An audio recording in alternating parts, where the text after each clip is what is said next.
Hello, good evening. Hi, kamusta kayong lahat? Long time no see. So yun, today is Wednesday. Okay, March ano naga? Patingin mo lang sa kalendaryo.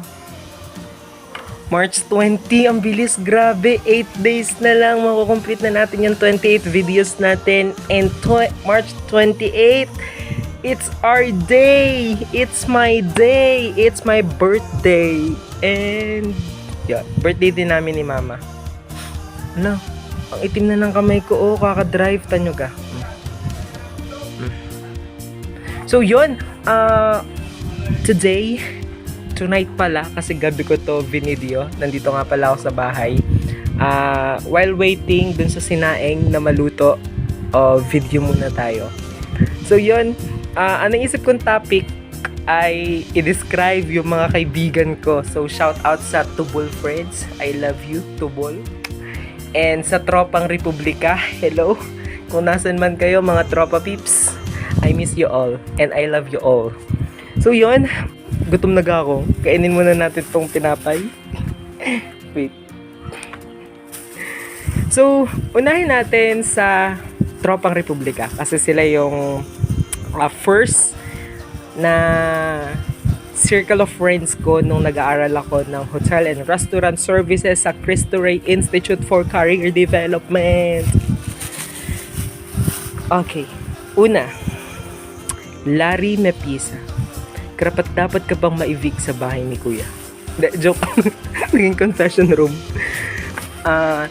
So, describe natin si Tropang Larry, si Chonggo. Yan, tawagan namin Chonggo. Yan. Si Larry, masipag yam. Student assistant po si Larry, napakasipag. From Palawan. Oh, may kaibigan akong taga Palawan. Meron kayo nun.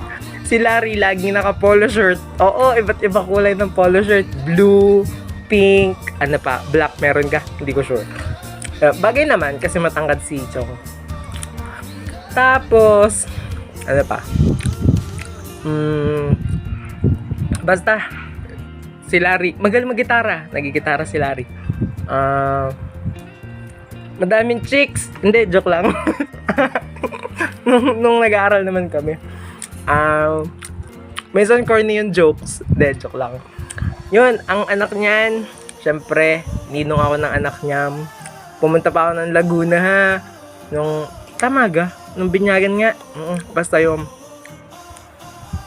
tamaga nga. O kasal niya nun. Hindi ko alam. Basta nagpunta ako doon. Next. Marian Escobio. Karapat dapat ka ba talaga ma-evict sa bahay ni Kuya? De, joke lang. Mars! Sobrang miss na miss kita. Long time no si Mars.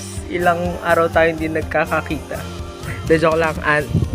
Malapit lang bahay nila dito. Katapatan lang ng bahay namin. Si Marian, pabebe. De, joke lang. Uy, mabait yan ha. Lagi ko yung binubuli sa sobrang bait. De, joke lang. Uy, shout out kay Tonton. Ingat ka dyan kung nasan ka man, Tons. Si Marian, sweet. Oo, napakalambing and napakabait talagang kaibigan yan. Marian Escobio. Tanda ko, meron niyang kapatid na kambal. Schoolmate din namin. Mabait siya kasi lagi niya ako pinapahiram ng tablet. Tablet, doon kami lagi nagki-Candy Crush. Nakakamiss diga yung ang saya na natin pag nagki-Candy Crush tayo. Ang saya na natin kapag nakakapunta tayo sa next level. Yan. Okay, next. Si Sheila Bacotoy. Mars, Sheila Bacotoy. Oh, mga kaibigan ko, kinuha na ako mga ninong. Kinuha nila ako ninong. Paano naman ako? Ayan.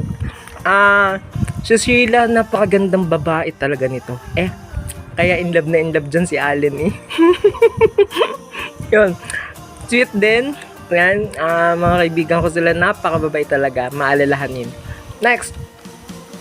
Si Sheila, nag-aabang pa ng description. Oo, maganda yun si Sheila. Mabait din. Maputi.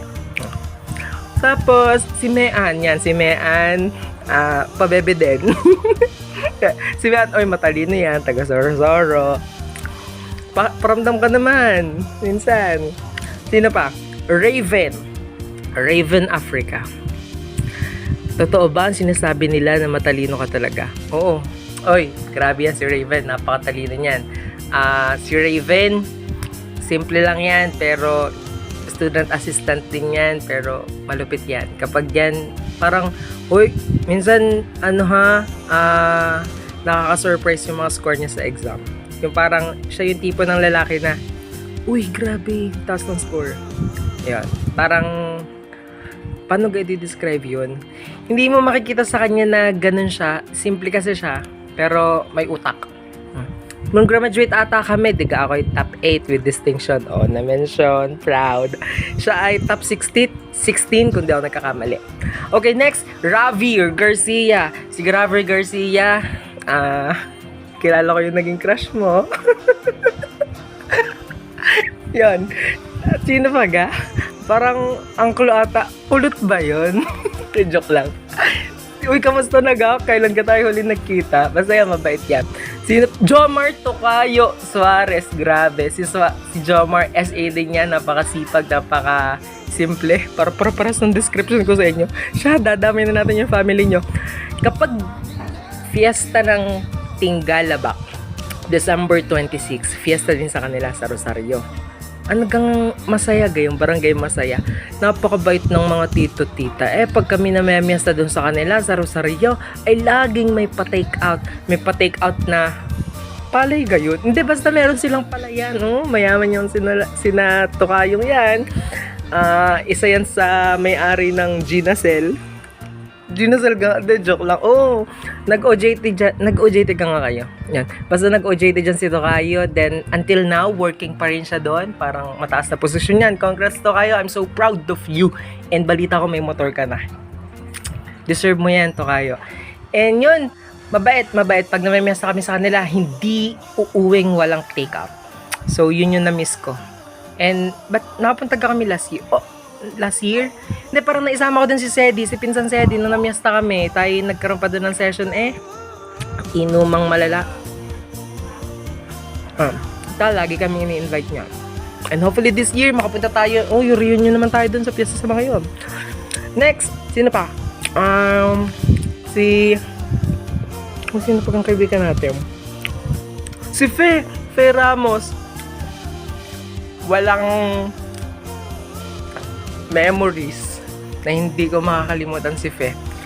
Basta Fe Ramos, ibahin mo ang Cristo Rey, ibahin mo ang HRS pag may Fe. Fe, oy, mabait yan. Working yan sa Chowking. Sino pa? Si Ana Ning. Si Ana Maria Aquino. May nalaman ako sa'yo. Ay, ano yan, lagi kang treasurer sa klase natin. Basta yun, tatandaan ko. Tapos, nag-aaral ulit yan. Kolehiyo ng Lungsod ng Batangas. Future teacher. Yan. Nag-ask yan sa akin about sa entrance exam. Some advice. Yan. Hopefully, nagamit mo yung advice na yun. Okay. Si Charmaine. Matalino yan. Halimaw yan. Transfer yan from Westmead. Yan. Kami yung sandikit pagdating sa mga ACADS. Sino ba? Sino po mga kaibigan natin? Dapat wala tayong makakalimutan. Alex Ramirez, shout out. Kenneth Perez, Corina Marasigang, si Kuya JR, si Ate Casey, ang teacher namin si Ma'am Mean, si Ma'am Portia, tsaka yung magaling na teacher sa English na taga Tingloy. Shout out to you, Ma'am. I'm so happy dun sa comment mo po. Ma'am Lilia. Kaya kami sa iyo, Ma'am. Sino pa si Ma'am Lovely? Ang inay Mary Jane. Yan, diba?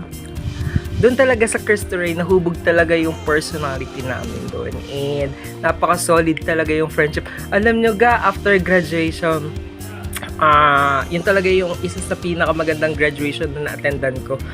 After a week, siguro na homesick ako. Grabe. Na-homesick ako, parang araw-araw tinititigan ko yung yearbook, yung graduation book namin, yung school book. Na-miss ko talaga sila. Oo, dumating yung time na parang binibisita ko sila doon sa kanilang bahay kasi yung gang nasanay ka ng araw-araw kasama mo sila sa school. Tas parang kagustuhan kong makasama sila sa work. Gusto ko na rin mag-apply dun sa work nila. And isang patunay ang testimony si Chong Larry. Nag-work ako sa Shakey's. Tapos, also Loven Dalisay, sorry naman tropa. Loven Dalisay, alam kong you're very happy there sa Singapore. Hope to see you soon kapag, bawal tayo mag-disclose. Yan. Si Loven, may yamutin. Pero mabait. Yan. Siya yung tipo ng kaklase na school, bahay. Yan. Royet Amurado. Siyempre, hindi pa pahuli si Royet from Sorosoro. Pinsan siya nino. Kilala ng mga luntok. Yan. Pinsan siya ng mga luntok. Ang dami namin kaklase mga taga Sorosoro. Nga pa. Royet, mabait na kaibigan niyan. Parang natatandaan ko kay Royet, nag-away ata kami niyan dahil sa cellphone. Naiyamot. May yamotin din. Ano ba? Pinahulog.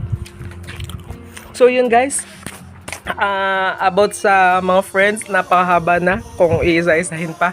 Pero yun, part 2. So for tomorrow, yun namang Tubol Friends. Okay?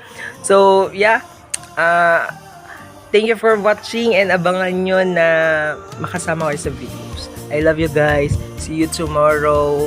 Hope nag-dinner na kayo or nag-breakfast or nag-lunch or nag-take ng merienda. Ingat po kayong lahat.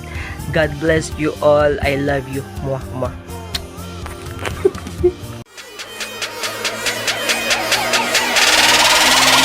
What they gon' do shit?